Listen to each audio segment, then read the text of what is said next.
What qualifies Hallam Land Management to make this application? What is their reason for making it? I mean, you mentioned that the council was not responsible for it, but they made the application.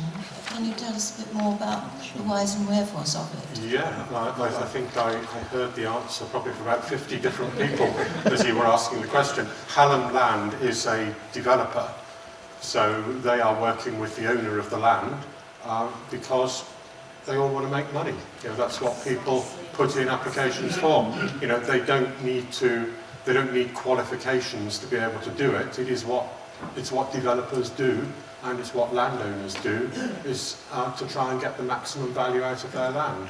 And we've had, this has been going on for many, many years. You know, there have been attempts to have this land zoned for housing.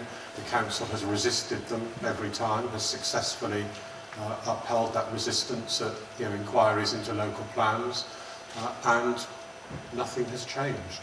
But we have an application, we have to determine it. If it wasn't Hallam, it would probably be somebody else. You see, nothing has changed. Quite adequate.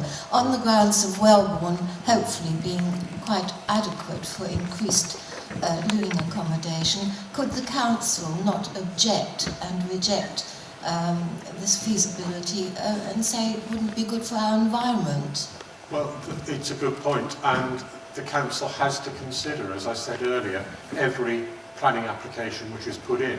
You know, we can't just say, we won't even accept that application. We have to accept the application, have it validated, consult, and make a decision.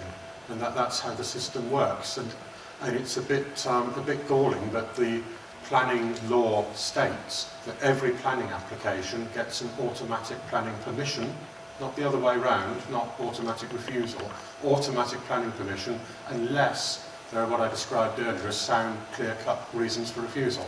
And you've mentioned some of those reasons in your question. May I just add people here who would feel that this is a very, very sound and reasonable course of action to object to it? Yeah, I'm sure they would, and I would anticipate, as we did with the last application, having many, many objections come in. But of course we weren't able to make a decision on the last application because they asked us not to determine it, and then last week they withdrew it. So that one's gone away, so we have to start all over again. So that's why we're having these meetings, why we're having the consultation, and then in the summer the planning committee will make a decision upon it.